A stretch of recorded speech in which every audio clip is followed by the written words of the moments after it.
Hi everybody, welcome to This Week in the 90s. I'm Sarah Tiana. Hey, it's Chris Brockman. It's episode 8. Whoa. The famous 8th. The famous 8th episode. Yeah. We made it. We made it. My week is September 20th through the 26th. Whoa. And, wait, do we need to do any old business or new business so far as I don't think so. Last week was amazing. Maybe the greatest one we've had. They keep getting better. They do keep getting better. Hopefully you guys are enjoying them because we're certainly having more fun each time out. So Yes. Thanks for listening. Tell your friends. Subscribe, download, rate, do all that fun podcast stuff that people ask you to do. Mm-hmm. And let's rock and roll. What do we got? So I have chosen September 20th through 26th, 1991. Whoa, 91. 91. You stuck with 1990. I did. I went with 1990. We did back-to-back 1990 Yeah. weeks. I feel like we don't need to do 1990 anymore. Ever. The whole year. It's just all done. We've hit it all. Well, I chose, this was kind of a tough week because there wasn't really a lot that went on during my week. It was really difficult for me to find a good week, and I just kept going round and round and round. Yeah. And so I settled on this one, and I think it's kind of interesting that you did Roald Dahl last week because on September 24th, 1991, Dr. Seuss died. No way. Yeah. Oh my gosh. He was 87 years old. Oh man. Yeah, he died in La Jolla, which is right down the road. R.I.P. I know. This wasn't just his birthday. This was the actual day that he died. I screwed it up. The best one ever. I thought Roald Dahl had died during my week, and it turns out it was just like his birthday. Even though he was already dead. Yeah, I screwed it up. That's okay. I know. I mean, he gets a birthday every Well, year. I can't read, and it's been a real issue up to this But point. you could have also done it 91, 92, 93, that same day. Yeah, but it was also, it just worked out that... No, it's perfect. It's fine. Yeah. I think it's interesting. Like, when you said that, I was like, oh my gosh, I'm about to talk about Yeah, well, next because I week. had no idea. Well, I know. Yeah. I know you didn't. I didn't know.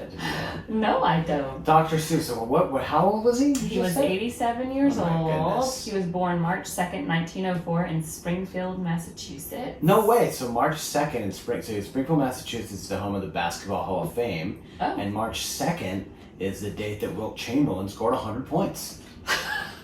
Isn't that amazing? How do you know that? What do you mean? Why don't you know that? People don't know why I don't know that, because I'm not an NERD. A word that was invented by Dr. Seuss. Nerd? Yeah. No way. Yeah, he invented the word nerd. He didn't use it like we use it. He used it, it was described a white-haired, red and yellow sourpuss. But it was the first use of the word nerd was in one of his books. Wow. I didn't actually mean to talk about that right there, but it just came up because you were being such a nerd. Well, you called me a nerd. That's a mean word. So he died. He called me a nerd, which is a mean word. That rhymed. He'd be like, Dr. Seuss. See what I did there? I'm a genius. Yeah. So, fun facts about Dr. Seuss. He wasn't really a doctor. Oh, I was going to ask. Like, what was his... He just called himself a doctor. That was his pen name. And I was like, wait, oh, really? wait, that's your... You can just have a pen name where you can give yourself a title. Great. I want to be General Brockman from now on. I'm Princess Tiana. So... It was super weird. Like, my sister, who's has a doctorate, is going to be like, what the? I worked my ass off. I went to school for this. This idiot is just like, I'm going to be called doctor now. Yeah, he was like at Dartmouth, and he started like making... Well, he did go to an Ivy League school at least. Yes. So, he's still not a doctor. I mean, it's not like everyone gets to go to the Ivy Leagues. There's only like 8 of them. It said he gave himself the title so he could be taken more seriously in college, and his books would be more impressive. By the way, genius. I mean, nowadays, if somebody did that... Oh, well, that gets snipped out. Yeah, nowadays they get snipped out You'd immediately. never get away with any of that. Not crap. really a doctor. Yeah, exactly. You know, that would be very scandalous in this day and age. But before social media, Yeah, no one cares. before anybody could check, like... This is also when people would have like 8 wives and nobody ever knew. Yeah, it's just total separate But whole families. families, Yeah, totally whole. Anyway, he called it a pen name. His real name is Theodore Seuss Geisel. Geisel. It's actually not pronounced Seuss, but rather Zeus. Nah, Seuss is way better. Because it's Bavarian. That was a smart move. Well, Seuss is probably just what everybody else called him. The PR firm that handled Dr. Seuss, they made right moves. Call yourself a doctor. Switch your name to this. Hit all the right steps. Wait, Make up words. I even forgot to ask you what you were doing in 1991. So let's September of see. 91. September of 91. Let's see, I would have been just starting the 5th grade, I think. And we lived in Alaska, so I would have been in the 5th grade. Oh, okay. So I think I was starting 8th grade then. Just dominating. 91. Yeah, because I started 9th grade in 92. Yeah. No, maybe that's not right. Maybe then it's 6th grade. Yeah, you should be 2 years behind me. So, because I remember 90, I was in 7th grade. So this would definitely be 8th grade. So we moved in the middle of 4th, and then I would have started. Yeah, so that would have been. I would have been. I also checked with my mom, and she said that this week was the state fair, and I was competing in the Cherokee Capital Fair beauty pageant. Wait, really? Which I have pictures of, which I will show on Instagram. Oh, goodness gracious. Yes. And I have a picture of my sister that is so funny because she was also competing, and I was so jealous of her dress, which was gorgeous. But both she and I look ridiculous. I can only imagine. So anyway, that's where I was in 1991. Yeah, so I would have been like 11. So was that's 5th grade, I think. It depends on what year you started. If you started school at 5, then it's 6th grade.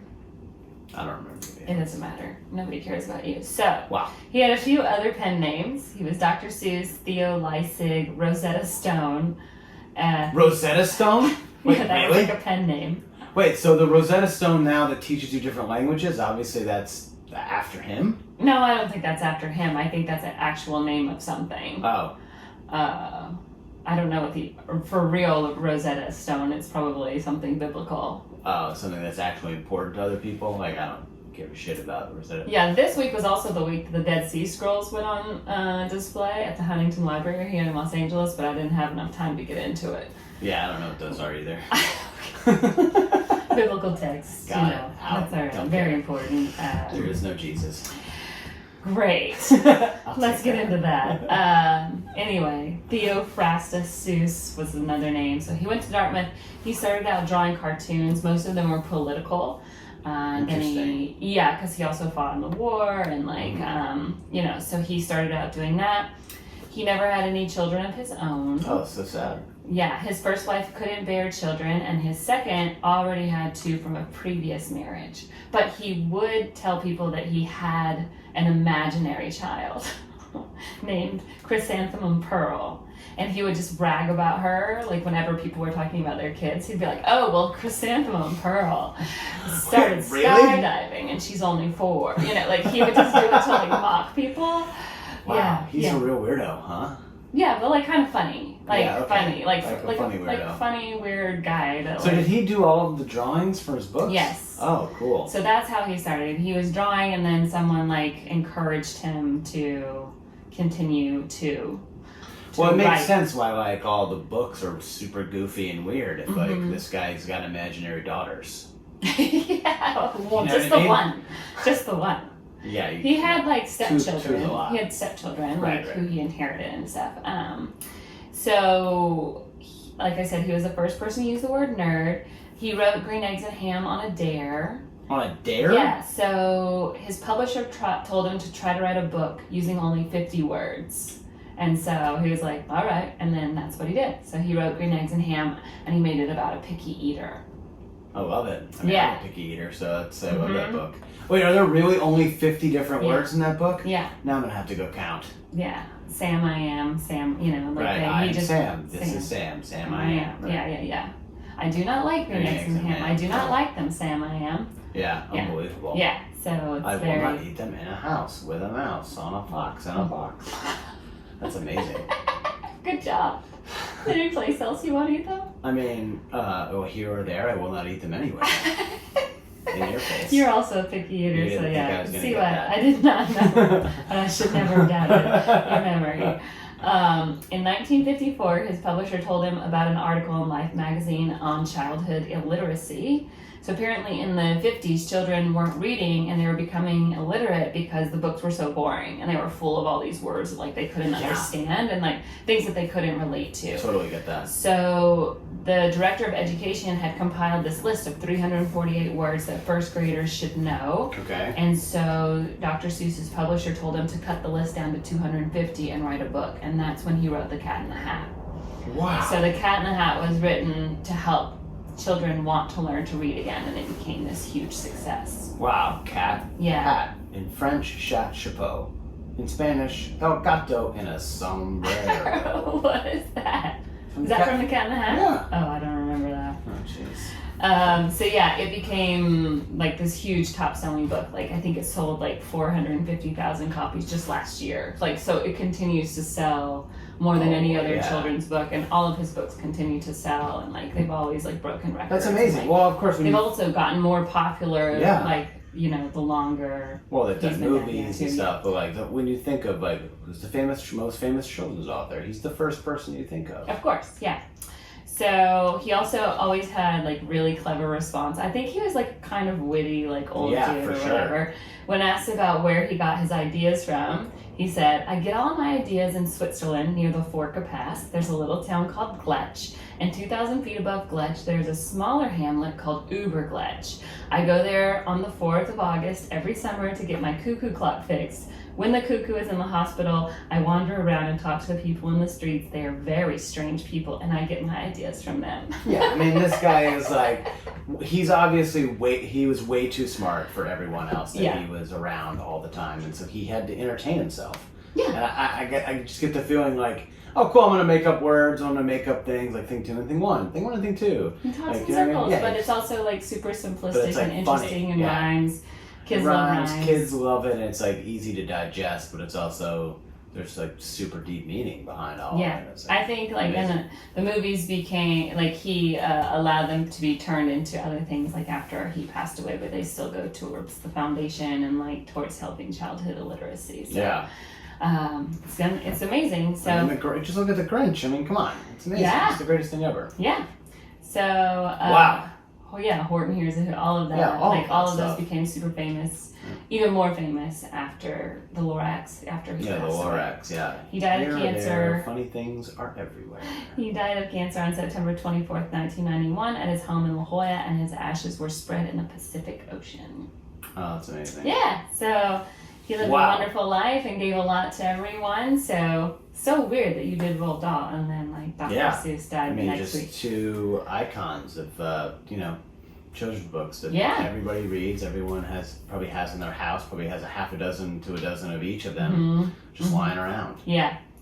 Wow, that's so cool. That happened on September 24th, 1991. On the opposite side of the spectrum, on that same day, September 24th, 1991, Nirvana's Nevermind is No released. way. Yes. Wow. One of the biggest albums of all time. Wow. It's their second album. Their first one wasn't as big of a hit, but their second album, Nevermind, is released on September 24th, 1991. Well, it's the little baby in the pool. Little naked baby in the pool. The success of the album marked the end of the hair metal craze and was the beginning of grunge rock. Yeah. Oh, yeah. The label was hoping to sell 250,000 copies. They probably sold that last year. I guess that they were measuring because they also represented Sonic Youth. They were also on the label, and that's how much they sold of Goo, which was their album. But Smells Like Teen Spirit went crazy, and by Christmas 1991, they were selling 400,000 copies a week. It ended up selling $7 million in the U.S. and $30 million worldwide. Copies.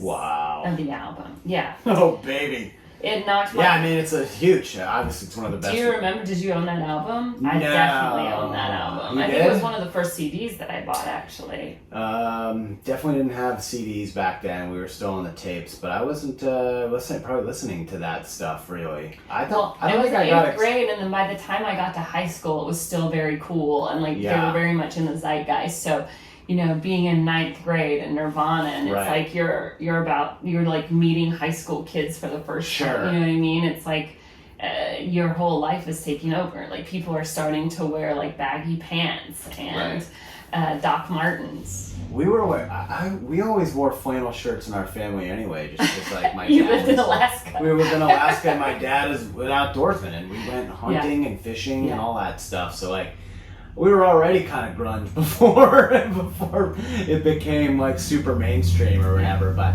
yeah, I don't think I got exposed to Nirvana until much later, until I was maybe in middle school. That makes sense. So I kind of missed the beginning of all of it, and then just kind of played catch up. Well, I mean, I can remember. I mean, I was only 11 when it came out. So. Yeah.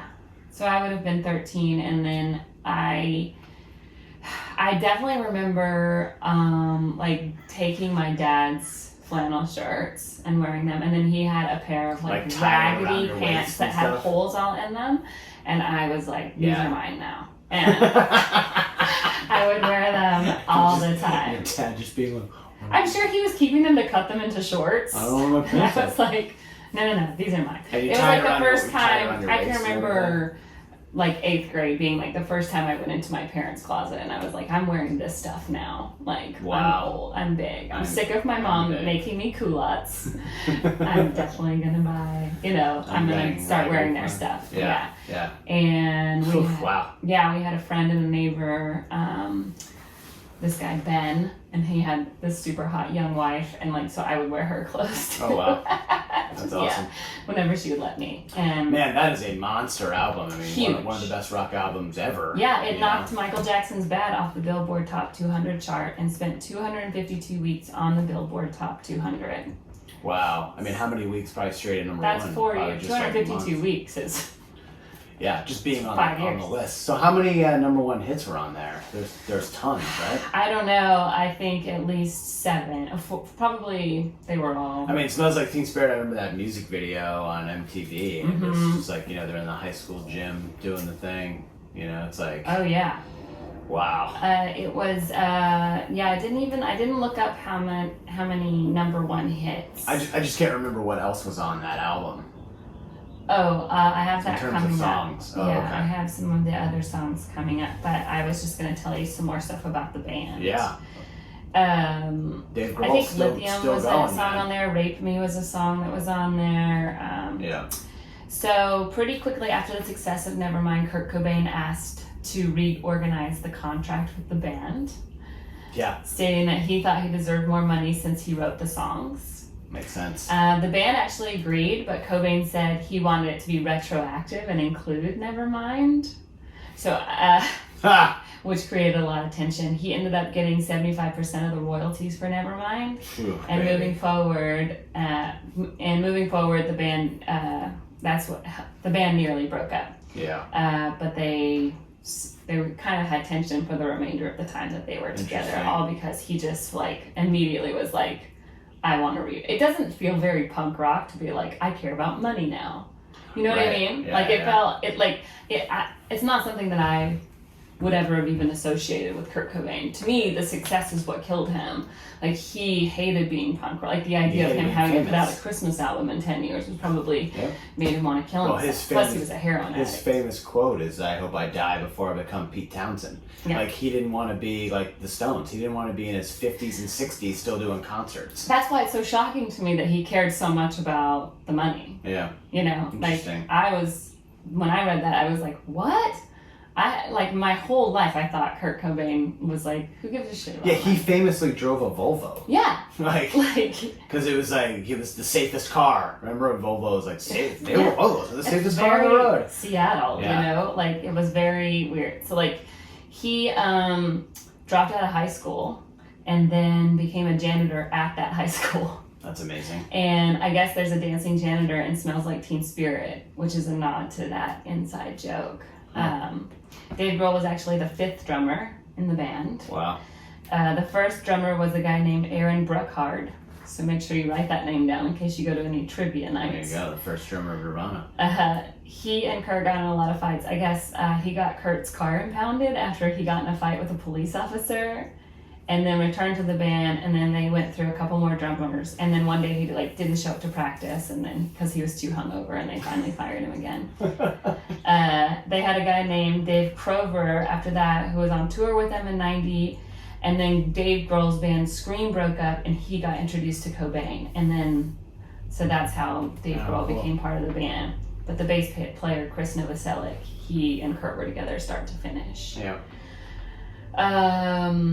Smells Like Teen Spirit was written after Cobain and Grohl were partying all night with another band called Bikini Kill. It sounds so Seattle grungy, right? Totally. The lead singer Kathleen Hanna was talking about the fact that Kurt Cobain's girlfriend's deodorant smelled amazing. And she spray painted the words, "Kurt smells like Teen Spirit" on the wall in reference to the deodorant. And then he wrote the song the next day.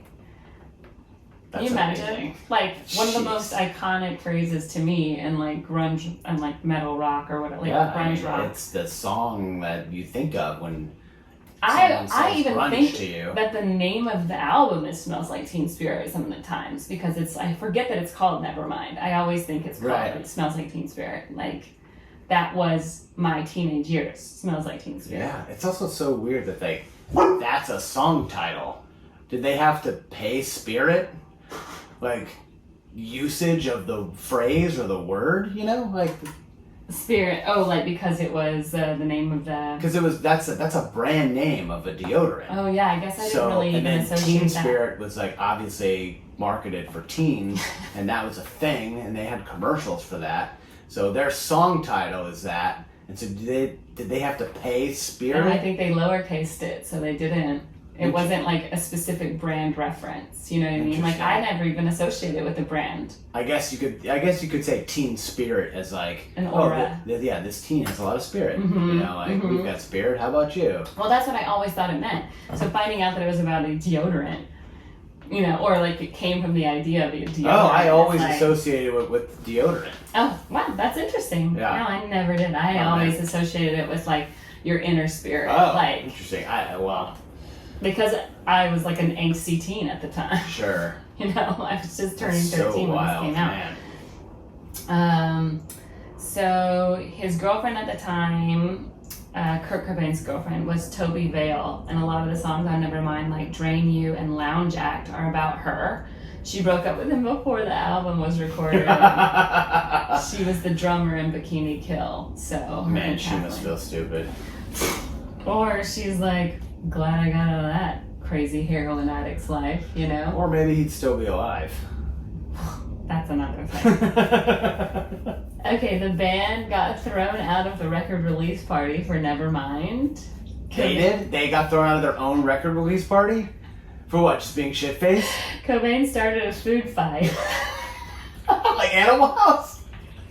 Throwing ranch dressing at Novoselic, and the bouncers threw them out.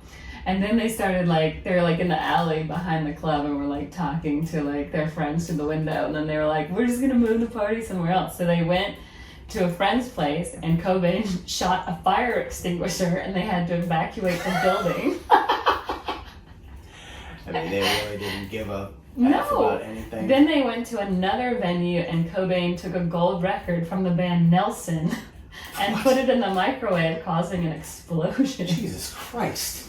These guys are insane. Yeah, so it was pretty crazy. Wow. Yeah, so they got thrown out. Yeah, it was like they were big time partiers. Yeah. Kurt Cobain also hated Axl Rose, which I didn't know.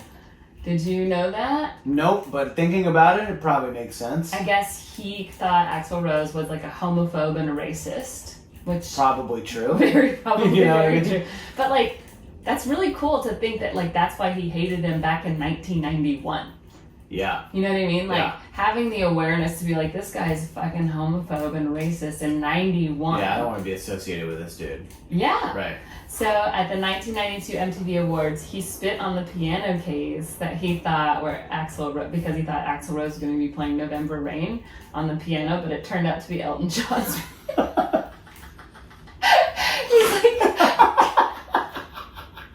kind of funny. He's like, this guy's a homophobe, and then he spits on a homosexual's piano. And Elton John's like, what is this? Like weird. Why is it all wet? Interesting. interesting. Okay.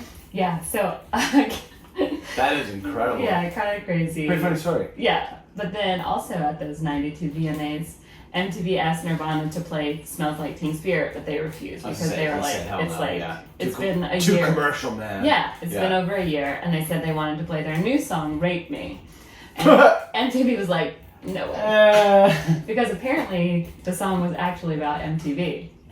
I thought it was about like literally like sexual, but he was talking about the music industry like raping him or whatever. So makes sense. Of course, he's always one step ahead. He was. They also they knew the song was about them, and Nirvana and MTV agreed on the song "Lithium," but Cobain played 10 seconds of "Rape Me" before breaking into "Lithium." So like, and I guess MTV had all these. They were like ready to go to commercial. They were like, we don't trust him. There's no way. Like he's like just in case. Just in case. So they were about to pull the trigger and cut away, over. and then he flipped to "Lithium." He knew. He knew. At the end of the performance, Novoselic hit himself in the head with his bass. On purpose? Yes, and then the band sarcastically said hello to Axl Rose. I'm all about trolling Axl Rose. Like, that's so funny to me. Yeah, that's really funny. I mean, because that's the height of Guns N' Roses. So the height. Like, Guns N' Roses, late 80s, early 90s, and then early 90s, you know, Nirvana comes in and kind of steals a lot of their thunder. Yeah, I mean, is there anything more punk rock than hating Axl Rose? Yeah, definitely not. At the height of Axl Rose, That's you know? awesome. It's pretty cool. So, that was pretty much the era of Nevermind. Novoselic did not go to Kurt and Courtney's wedding because he thought Courtney was a bad influence. Oh, you think? He nailed that one. Yeah. Their daughter, Frances Bean, was born shortly after their wedding, and her godparents are... Do you know who her godparents are? Let's see. Do I get a hint? Music? Is it a music person? The male is a musician, the female is an actress. Let's see. Who would they have been associated with? I'm not going to get this, so who is it? Michael Stipe from R.E.M. is the godfather, and her godmother is Drew Barrymore. Interesting. Yeah. I thought that was kind of interesting, weird. too. Yeah. So anyway, that was Nirvana's Nevermind. Crazy that it came out the day that Dr. Seuss died. I'm glad I didn't have to live to see punk rock happen. Oh yeah, good for Dr. Yeah. What would be a Dr. Seuss rhyme like I guess about? It's grunge and punk. About punk grunge. Yeah, Nirvana was really interesting doing the research on them, like, because they like. Oh, well, they're incredible. But they also like. Their first song was a cover. I didn't even know that. It was like some like deep cut of like a Cars song or something. Really? Some weird thing, and then like on the first album that didn't really sell anything. Yeah, and then they like definitely borrowed a few chords and stuff from other songs, like but they like never really got sued over it. But then they ended up like doing compilations with those bands every once in a while, and then like that helped the bands like get more money or whatever. Oh, interesting. I think a lot of those bands were drug addicts too, and they're like, what? You know, like didn't. Probably. Yeah, but they were like, they finally admitted to the. Kurt Cobain finally admitted that his like favorite band was the Pixies, so it kind of makes sense that like so many of their songs are kind of like similar in chords and rhythm to the Pixies. So there's never been a real like Nirvana movie, has there? I don't think so. I can think of, yeah. No, because I feel like Kurt Cobain is kind of like our generation's Jim Morrison. You know what I mean? Like he died like way early. He was like incredible musician, rock star. I think he's also like a perfect, you know, like the timing of MTV, teenagers, this hot grunge guy coming in when like hair bands were super big, and then here comes this super weirdo. Yeah. When you have all these angsty teens like trying to figure out what they like in music. It's just like a perfect, you know, intersection of teen angst being met with like hot grungy guy that looks like he doesn't shower ever. Never. I mean, his hair was always like so greasy and stuff, and like, man, and Nirvana was the first like MTV Unplugged that was like, this is awesome. Everything's acoustic, and I think that was also his idea, because like they wanted him to just play, and he was like, I'm not gonna play like rock, because he's also like always stoned and hair, you know, like he just didn't have the energy, and he was just like, I'm just gonna play the guitar. And they were like, I mean, what are they gonna say? No. And then it kind of led to Unplugged, and then Clapton and everybody everyone else started doing it. Like, all apologies, Unplugged is like greatest song, Yeah, one of the one, greatest songs ever. Yeah. That's Wow. true. I forgot about All Apologies. Yeah. One of my favorites ever. Yeah. Yeah. Pretty much. That's exactly the same way. It sounded just like it. Yeah. I ended Wow. up seeing Hole Good at one. Olympic Park. And They almost had got like, she had a couple of good songs, oh yeah. from what I recall. Yeah. I mean, that was like her peak too. I saw her like probably after he died, would have been like 96, 97. After he was murdered. Yeah. All right. So sticking with 1991, Okay, I didn't really 1991. know this guy, but it was like in the this day in his sports history pages. Great. No. On September 20th, Detroit Lions cornerback Terry Taylor was reinstated into the league. Did you know him? Nope. Okay, good. Because I was like, man, there really wasn't a lot about him, but he was like I guess he played for Seattle. He was drafted by Seattle, and then like Did he get booted for like gambling? for drugs. Oh, okay. For drugs, and it was the fourth time. Oh, got it. Well, yeah. So he got like the NFL said he had a lifetime ban, and then a year later they let him back in. Oh, interesting. And Paul Tagliabue was the one who reinstated him, Yeah. and his coach at the time was Wayne Fontes, yeah. Fonts. Okay, I said Fontes. But Yeah. yeah.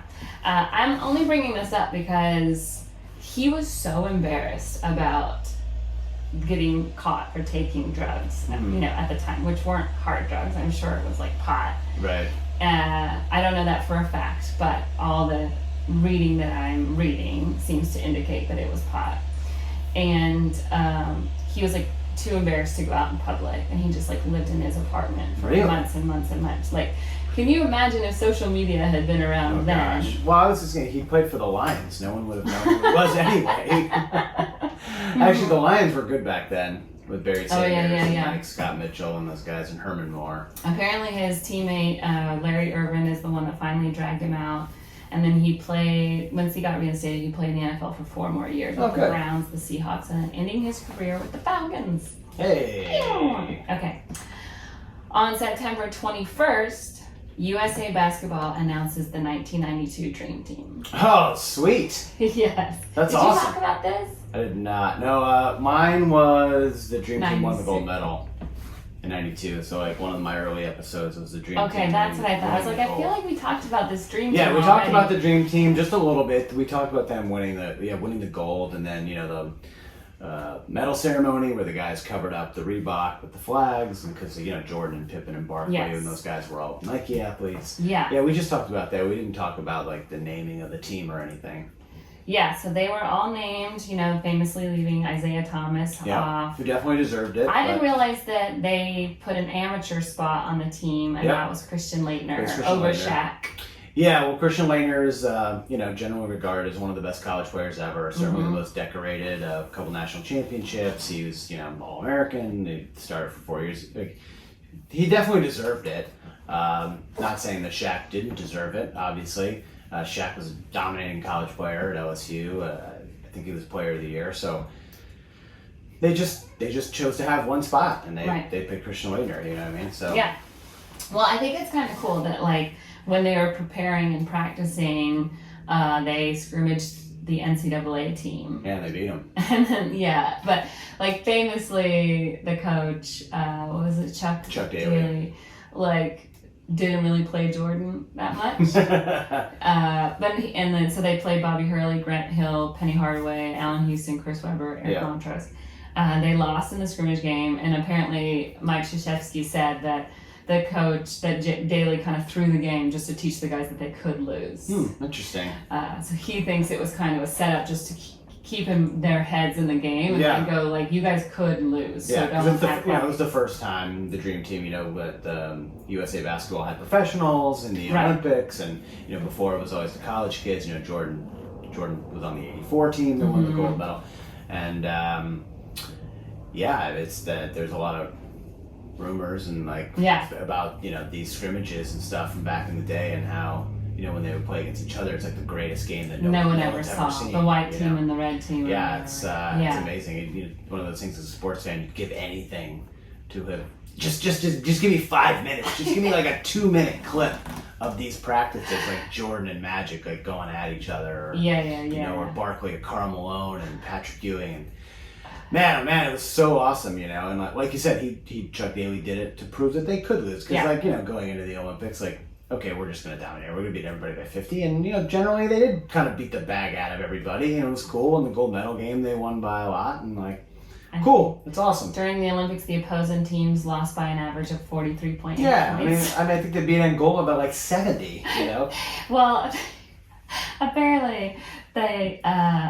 they got mobbed everywhere. Everywhere They couldn't stay in the Olympic Village because even the security guards would mob them. So the people who were supposed to be protecting them would also grab their kids and pictures and stuff like that.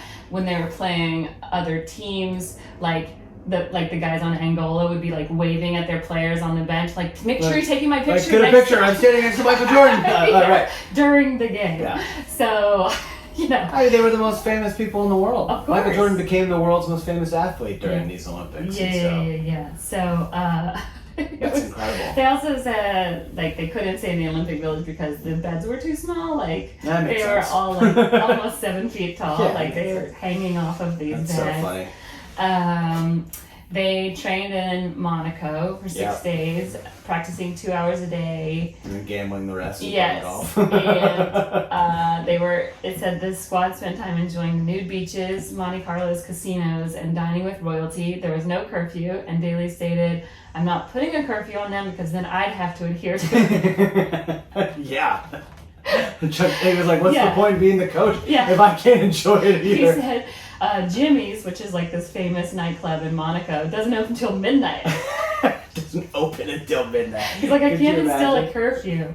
No, there are lots of clubs like that. When I went to Paris, like, a lot of the clubs didn't even open till midnight. Like, you don't even leave till midnight to go to the club. Oh my gosh. Yeah. We would come out and it would be daylight. I want to go to bed at 9 o'clock every night now. Yeah, I know. That's all I want to do is go to bed early. But once we get a sitter, babe. Yeah. Barkley famously walked around the city alone. He was the only one that went out of the hotel. They stayed at the Barcelona Ambassador Hotel. Yeah. And nobody could park within 5 blocks of the hotel. Like, that's how much they had. 80. There were 94 rooms. I think they had 88 of the rooms occupied. And Barkley was the only one that would go out. And he said we were getting death threats, but he didn't care. He walked around the city alone. When asked where his bodyguards were, he held up his fist and was like, "This is my security." Sounds about right. Yeah. So that's kind of funny. That's funny. Yeah. Barkley was also the leading scorer on the team. He averaged 18 points a game. And like I said, the other teams were taking pictures with them during the play. Yeah. So that was the day that the Dream Team got announced. Cool. September 1991. How about that? And that's all I have. That's all you got? That's all I have. Good job. That was fun. I didn't think I had time to look up movies. I think the movie was like The Fisher King, so I didn't think you were going to be care about that. Well, yeah, like I said, I didn't even get to mine.